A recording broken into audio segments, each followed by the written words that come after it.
Bismillahirrahmanirrahim. Assalamualaikum warahmatullahi wabarakatuh.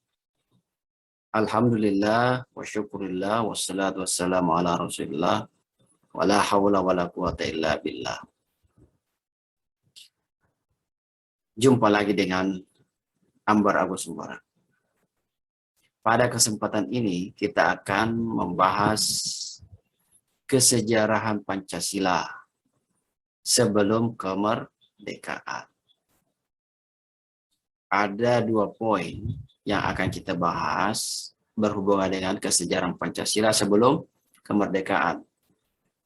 Yang pertama adalah Pancasila sebagai kristalisasi nilai-nilai bangsa. Kemudian yang kedua, periodisasi sejarah Pancasila. Nah, baik kita beranjak kepada topik yang pertama, yaitu kristalisasi nilai-nilai bangsa atau Pancasila sebagai kristalisasi nilai-nilai bangsa. Namun sebelum kita membahas lebih lanjut tentang Pancasila sebagai kristalisasi nilai-nilai bangsa, saya akan menyampaikan pernyataan seorang tokoh yaitu John Gardner. John Gardner pernah menyatakan bahwa tidak ada bangsa yang dapat mencapai kebesaran jika bangsa itu tidak mempercayai kepada sesuatu. Artinya untuk mencapai derajat sebuah bangsa yang besar, maka dibutuhkan bangunan nilai, dibutuhkan adanya paradigma, adanya kerangka berpikir, cara berpikir bangsa dalam usahanya membentuk sebuah negara. Nah, inilah yang disebut dengan pandangan dunia.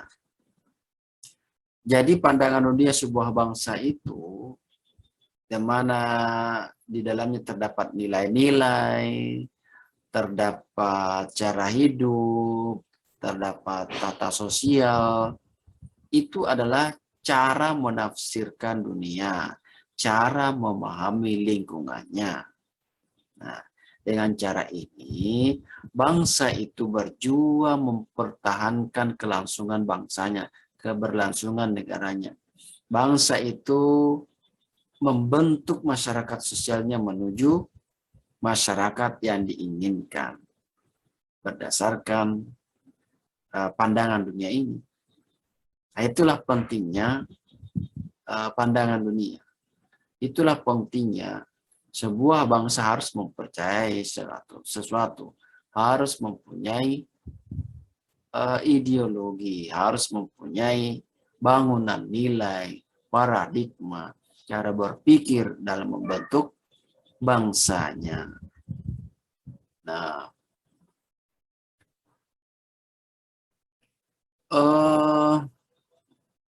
pandangan Gardner tentang perlunya bangsa memiliki pandangan dunia ini, itulah disebut sebagai ideologi. Nah, ideologi ini dapat dikatakan tepat untuk melihat perspektif dari para pendiri bangsa Indonesia. Jadi para pendiri bangsa kita, para founding fathers kita, itu sadar bahwa mendirikan sebuah bangsa itu perlu adanya pedoman hidup, perlu adanya ideologi. Maka mereka sangat menyadari bahwa negara bangsa yang akan mereka bentuk itu memerlukan sebuah cita-cita, memerlukan adanya arahan yang jelas, tujuan bangsa yang jelas, dan filosofi dasar pembentukannya. Maka menurut sejarah, ada sebuah badan yang dibentuk oleh Jepang. Karena kita ketahui bahwa Jepang itulah yang terakhir menjajah bangsa Indonesia. Nah, Jepang itu menjanjikan akan memberikan kemerdekaan kepada bangsa Indonesia. Makanya Jepang pada waktu itu membentuk suatu badan yang disebut dengan BPUPKI. Badan Penyelidik Usaha-Usaha Persiapan Kemerdekaan Indonesia, yang dibentuk pada tanggal 29 April 1945. Badan ini diketuai oleh Dr. Rajiman Wedodiningrat. Nah, 1 bulan setelah dibentuk, badan ini atau BPUPK ini melakukan sidang yang pertama. Tanggal 29 Mei sampai 1 Juni. Pada saat sidang itu, Dr. Rajiman Wedodiningrat sebagai ketua itu memberikan pertanyaan kepada para anggota yang hadir pada sidang itu. Kalau bangsa ini nanti merdeka, maka dasar negaranya apa? Apa dasar negara kalau Indonesia sudah merdeka? Nah, maka pada waktu seluruh anggota mencurahkan pemikirannya untuk merumuskan dasar negara Indonesia ini apa kalau nanti merdeka. Maka muncullah tokoh-tokoh diantaranya adalah Insinyur Soekarno, Dr. Supomo, dan Muhammad Yamin. Nah, 3 tokoh ini antara lain memberikan pemikiran-pemikirannya tentang dasar negara Indonesia. Nah, coba kita lihat misalnya ketiga tokoh ini. Misalnya pada Muhammad Yamin. Muhammad Yamin pada tanggal 29 Mei 1945 pada sidang BPUPKI pertama di hari yang pertama itu menyampaikan pemikirannya tentang 5 dasar bangsa Indonesia atau negara Indonesia. Yang pertama itu adalah peri kebangsaan, yang kedua peri kemanusiaan, yang ketiga peri ketuhanan, dan yang keempat peri kerakyatan. Serta yang kelima itu kesejahteraan rakyat. Kemudian pada tanggal 31 Mei 1945, Dr. Supomo juga mengusulkan pemikirannya tentang dasar negara ini. Juga ada 5. Pertama, paham persatuan. Yang kedua, perhubungan negara dan agama. Yang ketiga, sistem badan permusyawaratan. Yang keempat, sosialisasi negara. Dan yang kelima, hubungan antar bangsa yang bersifat Asia Timur Raya. Nah, pada hari terakhir sidang BPUPK itu, yaitu tanggal 1 Juni 1945, Insinyur Soekarno juga menyampaikan pemikirannya tentang dasar negara Indonesia kalau sudah merdeka. Dan pada waktu itu beliau memberi nama Pancasila. Makanya pada masa Presiden Joko Widodo itu menetapkan 1 Juni 1945 sebagai hari lahir Pancasila. Diambil dari hari di mana Insinyur Soekarno menyampaikan pemikirannya atau usulannya tentang dasar negara, di mana beliau memberi nama Pancasila, yakni tanggal 1 Juni 1945. Walaupun isi Pancasilanya, 5 silanya itu tidak sama persis seperti yang kita miliki saat ini. Pada waktu itu, Insinyur Soekarno memberikan usulan yang pertama, dasar negara kita itu yang pertama adalah kebangsaan Indonesia. Yang kedua, internalisme atau peri kemanusiaan. Yang ketiga, mufakat atau demokrasi. Yang keempat adalah kesejahteraan sosial. Dan yang kelima, ketuhanan yang berkebudayaan. Ini adalah antara lain usulan pemikiran tokoh-tokoh bangsa, para pendiri bangsa kita pada waktu itu. Pada sidang BPUPKI di yang pertama, tanggal 9 Mei sampai 1 Juni 1945. Nah, usulan-usulan para tokoh ini kemudian dibicarakan lagi, dimusyawarahkan lagi oleh 9 orang yang disebut dengan Panitia 9. Nah, karena beranggotakan 9 orang pada waktu itu ya. Nah, panitia ini kemudian merumuskan dasar negara Indonesia yang tercantum dalam Undang-Undang Dasar 1945. Nah, panitia 9 itu sendiri dibentuk pada tanggal 1 Juni 1945. Nah, setelah bersidang, maka ditetapkanlah pada tanggal 22 Juni 1945, panitia 9 ini menghasilkan Piagam Jakarta atau Jakarta Charter tentang dasar negara Republik Indonesia, yakni Pancasila ya. Pancasila. Silanya ada 5 itu sama dengan yang kita miliki saat ini, selama ini, kecuali yang pertama, sila pertama itu berbunyi ketuhanan dengan kewajiban menjalankan syariat Islam bagi pemeluk-pemeluknya. Nah, sedangkan sila 2, 3, 4, 5 itu sama seperti yang selama ini ya kita kenal sampai saat ini ya. Nah, jadi sila aslinya, sila pertama itu bukan sila ketuhanan Yang Maha Esa, tapi ketuhanan dengan kewajiban menjalankan syariat-syariat Islam bagi pemeluknya. Nah, kemudian ada semacam keberatan dari kalangan beberapa kalangan ya. Keberatan jika sila yang pertama itu berbunyi seperti itu.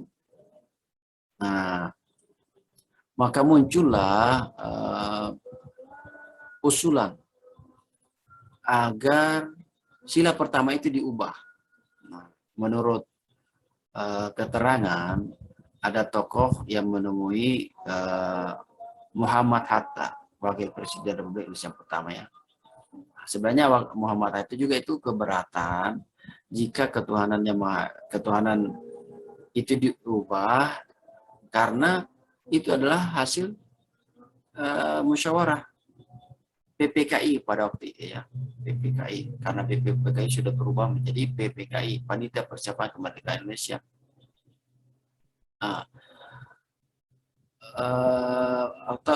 Dan itu kesepakatan pada tanggal 20 Juni ya 1945. Nah, tapi beliau tetap mengakomodir keberatan oleh sebagian anak bangsa. Nah, kemudian beliau pun menemui tokoh-tokoh Islam yang mewakili pada panitia 9 itu ya. Nah, akhirnya lah disepakati, singkat cerita, disepakatilah untuk mengubah ketuhanan sila pertama itu yang aslinya ketuhanan dengan kewajiban menjalankan syariat Islam bagi pemeluk-pemeluknya diubah menjadi ketuhanan yang Maha Esa. Nah, inilah. Maka disahkanlah akhirnya pada tanggal 18 Agustus 1945 oleh PPKI, Panitia Persiapan Kemerdekaan Indonesia. Nah, inilah sebagian kalangan meyakini bahwa seharusnya Pancasila itu lahir pada tanggal 18 Agustus 1945. Karena pada tanggal itulah disahkannya Pancasila sebagai dasar negara Republik Indonesia. Sebagian yang lain meyakini bahwa lahirnya Pancasila itu 1 Juni 1945 karena pada saat itulah istilah Pancasila pertama kali diucapkan dan diusulkan oleh Insinyur Soekarno. Wallahu a'lam. Mana yang kita yakini, silahkan. Ada yang 1 Juni, silahkan. Ada yang 18 Agustus, silahkan. Nah, itulah sejarah Pancasila. Nah, sekarang kita membahas Pancasila sebagai kristalisasi nilai-nilai bangsa. Kristalisasi itu apa? Jadi kristalisasi itu adalah proses atau cara atau perbuatan menjadi kristal atau penjernihan atau penegasan. Ini menurut KBBI, Kamus Besar Bahasa Indonesia. Kristalisasi juga itu adalah proses pembentukan bahan padat dari pengendapan larutan. Jadi larutan-larutan yang sudah mengendap sekian lama akhirnya menjadi padat. Nah, dalam konteks Pancasila, Pancasila sebagai kristalisasi nilai bangsa itu adalah nilai-nilai inti, nilai-nilai pokok bangsa Indonesia. Yang mana nilai-nilai pokok itu diambil dari sejarah bangsa Indonesia yang sekian lama sudah mengendap dalam kehidupan bangsa, dalam keberlangsungan bangsa atau Nusantara. Kemudian dia menjadi bulat, menjadi kesatuan yang padat. Nah, jadi nilai-nilai yang sekian lama sudah berada dalam kepribadian bangsa, kepribadian Nusantara, itu diambil inti-intinya, kemudian dituangkan dalam Pancasila. Jadi Pancasila itu adalah nilai-nilai yang ada dalam diri bangsa, yang ada dalam Nusantara sekian lama, beratus-ratus tahun yang lalu, sampai sekarang. Nah, bukan berasal dari luar bangsa, bukan berasal dari luar negara Indonesia, tapi dia berada dalam dirinya sendiri. Karena memang idealnya pandangan hidup atau dasar negara suatu bangsa itu diambil dari dalam dirinya, bukan diambil dari luar dirinya, bukan diambil dari luar bangsanya, tapi dari dalam diri bangsa itu sendiri. Itulah kristalisasi nilai-nilai bangsa Indonesia. Nah, sekarang kita ke topik yang kedua, periodisasi sejarah Pancasila. Nah, periodisasi itu apa ya? Jadi istilah periodisasi itu dapat diartikan sebagai rentetan atau urutan waktu kesejarahan yang membentuk sebuah peristiwa. Jadi periodisasi itu rentetan urutan waktu sejarah yang membentuk satu peristiwa. Dan alasan mengapa peristiwa itu terjadi. Nah, sehubungan dengan periodisasi sejarah Pancasila, kita akan membagi dua periodisasi besar ya, dua fase. Yang pertama, fase pemikiran Pancasila sebelum kemerdekaan. Sebelum kemerdekaan ini ya ini zaman purbakala, prasejarah hingga kolonialisme atau penjajahan. Kemudian fase yang kedua adalah pemikiran Pancasila menjelang dan sesudah kemerdekaan. Baik, yang pertama itu fase sebelum kemerdekaan, yakni zaman purbakala dan kerajaan-kerajaan Nusantara. Jadi sebagai kristalisasi nilai-nilai dan pandangan hidup, tentunya benih-benih Pancasila itu sudah ada dan hidup dalam alam pikiran dan tindakan bangsa sejak beratus-ratus tahun yang lalu. Nah, sebelum bangsa ini merdeka. Misalnya pada zaman purbakala, sejak zaman purbakala hingga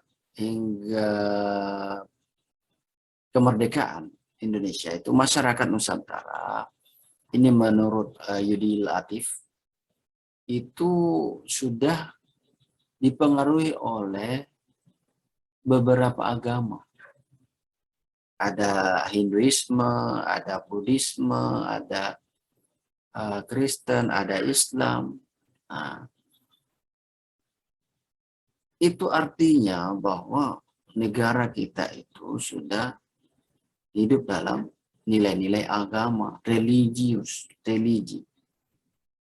Tetapi sebelum agama-agama itu datang, masyarakat Nusantara itu juga sudah religius. Religius dalam artinya apa? Sudah percaya akan Tuhan. Meskipun namanya atau bentuknya atau istilahnya pun berbeda-beda. Karena belum mendapatkan petunjuk agama. Tetapi masyarakat Nusantara itu percaya akan adanya kekuatan yang maha dahsyat.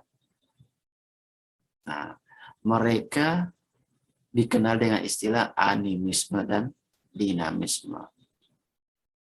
Mereka mempercaya ada kekuatan dahsyat yang dimiliki oleh suatu benda. Dia percaya roh-roh pada benda-benda tertentu, tempat-tempat tertentu. Nah, ini artinya bahwa bahwa masyarakat Nusantara sejak zaman purbakala itu meyakini adanya kekuatan yang dahsyat, kekuatan yang luar biasa di luar dirinya. Meskipun mereka mungkin belum menamakan Tuhan, atau mereka menamakan dewa, atau mereka menamakan sebenarnya Tuhan, tapi dengan istilah-istilah yang menurut mereka ya. Artinya bahwa bangsa kita sejak dulu sebenarnya menolak namanya ateis, menolak namanya komunis, menolak namanya tidak percaya kepada Tuhan. Karena sejak zaman purbakala bangsa Indonesia ini sudah hidup dalam religiositas. Kita dengan animisme, dinamisme, kemudian agama-agama datang. Ada agama Hindu, Buddha, Islam, Kristen, dan seterusnya. Nah, kemudian pada zaman kerajaan-kerajaan Nusantara misalnya ya. Nah, kerajaan Kutai Kartanegara kita kenal dengan sebagai kerajaan Hindu. Itu sudah hidup dengan nilai-nilai, misalnya nilai ketuhanan, ya misalnya kendur dan sedekah kepada para brahmana. Ini nilai-nilai yang ada pada Kutai Kartanegara itu misalnya integrasi sosial, kebersamaan, serta nilai ketuhanan. Kemudian misalnya pada kerajaan Sriwijaya. Nah, kerajaan Sriwijaya itu sudah mengenalkan nilai-nilai dan pandangan-pandangan tentang dasar kesatuan, yakni kerajaan. Nilai-nilai ini mengeksplisitkan serta memberikan bahan material terhadap nilai-nilai Pancasila seperti persatuan, juga ketuhanan. Nah, sekarang misalnya pada zaman Majapahit. Nah, Majapahit kita kenal namanya Gajah Mada ya, Sumpah Gajah Mada.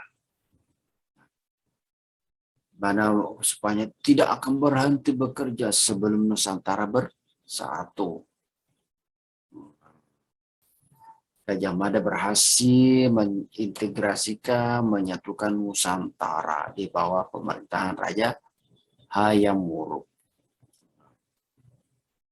Bahkan menurut catatan sejarah bahwa istilah-istilah seperti Bhinneka Tunggal Ika, Nusantara, bahkan Pancasila itu sendiri, itu sudah ada pada zaman Majapahit.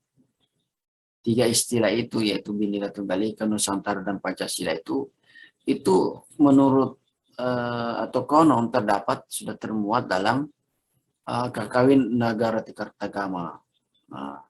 Jadi dalam Kakawin Negara Kertagama itu sudah tertulis di situ istilah-istilah Bhinneka Tunggal Ika, Pancasila, dan Nusantara, karya Empu Prapanca.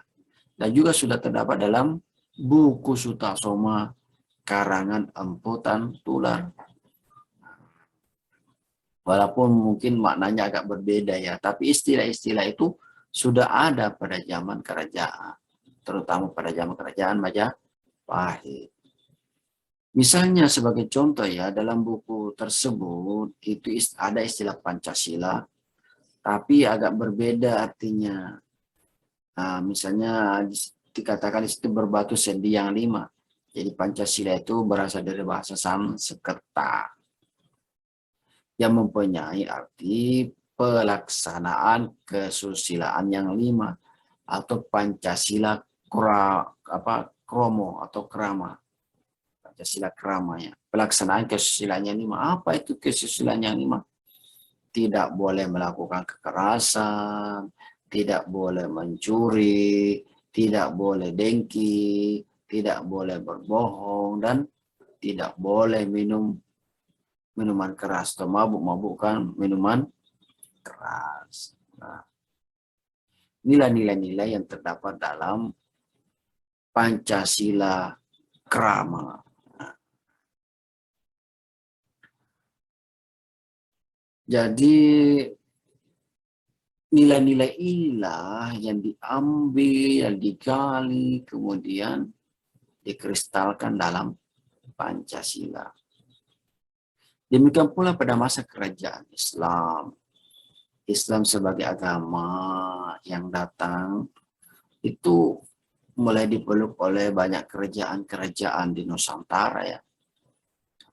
Tentu agama ini banyak memberikan sumbangsi bagi terbentuknya pandangan dunia di masyarakat Nusantara pada waktu itu. Misalnya dengan karakter egaliter, yakni tidak ada kasta-kasta ya. Dalam Islam tidak ada kasta-kasta, semuanya manusia itu sama, egaliter. Yang membedakan itulah ketakwaannya. Nah, Islam memberikan daya dorong terbentuknya masyarakat religius yang baru dengan menekankan pada nilai kesamaan, persamaan hak yang ada pada diri manusia. Dan ini cocok dengan konsep kesatuan umat, juga konsep keadilan, kebersamaan. Ya. Nah, kita ketahui lah banyaklah kerajaan-kerajaan Islam pada waktu itu ya. Nah, dari masa-masa zaman purbakala dan masa-masa kerajaan Nusantara itu sudah berlaku nilai-nilai yang sekian lama di Nusantara ini. Nah, nilai-nilai itulah yang diambil, diadopsi oleh para pendiri bangsa kita, kemudian dituangkan dalam Pancasila. Jadi, sekali lagi Pancasila itu adalah sebenarnya bukan produk atau ciptaan pemikir kita ya. Beliau-beliau itu malah cuma menggali yang sudah ada dalam kepribadian bangsa, yang sudah ada dalam sejarah Nusantara. Beliau hanya merumuskan, menggali, dan akhirnya tertuanglah dalam Pancasila. Baik, kemudian zaman pergerakan nasional. Jadi sejak zaman kolonialisme ada di Indonesia, di Nusantara ya, itu bangsa Belanda itu telah menjajah bangsa kita itu sekitar 3,5 abad, 350 tahun. Sudah lama bangsa Indonesia dijajah oleh, sebenarnya bukan bangsa Indonesia, karena Indonesia belum ada namanya waktu itu ya, bangsa-bangsa yang ada di Nusantara. itu sekian lama dijajah oleh Belanda. Nah, hingga akhirnya timbullah kesadaran dari anak-anak bangsa untuk menyamakan perjuangan mengusir penjajahan, menghapus penjajahan, untuk menggapai kemerdekaan. Akhirnya mereka yang dulunya terpecah-pecah, parsial-parsial, sendiri-sendiri, akhirnya bersatu. Di mana pemuda-pemuda yang terpelajar pada belajar bahasa pada waktu itu, tahun 1924 telah menyemai semangat nasionalisme. Mereka membentuk namanya Perhimpunan Indonesia atau PI. PI ini mereka memberanikan diri untuk secara tegas mencita-citakan Indonesia merdeka. Tujuan kemerdekaan politik Indonesia harus diserahkan pada 4 prinsip: persatuan nasional, solidaritas, non-kooperasi, dan kemandirian. Hingga akhirnya pergulatan ide-ide kebangsaan Indonesia tersebut selanjutnya terciptalah monumen kebangsaan bernama Sumpah Pemuda tanggal 28 Oktober 1928. Nah, para pemuda-pemuda Indonesia itu menyatakan pada waktu itu, kami putra dan putri Indonesia mengaku bersumpah darah yang satu, tanah air Indonesia, mengaku berbangsa yang satu, bangsa Indonesia, menjunjung bahasa persatuan, bahasa Indonesia.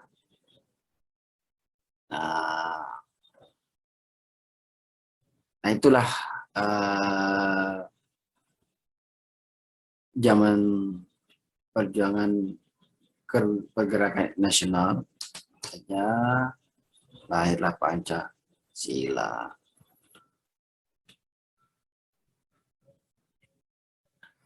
Jadi nilai leluhur yang terangkum dalam sila-sila Pancasila itu merupakan manifestasi kemuliaan luhur, manifestasi kemuliaan leluhur yang sudah mendarah daging.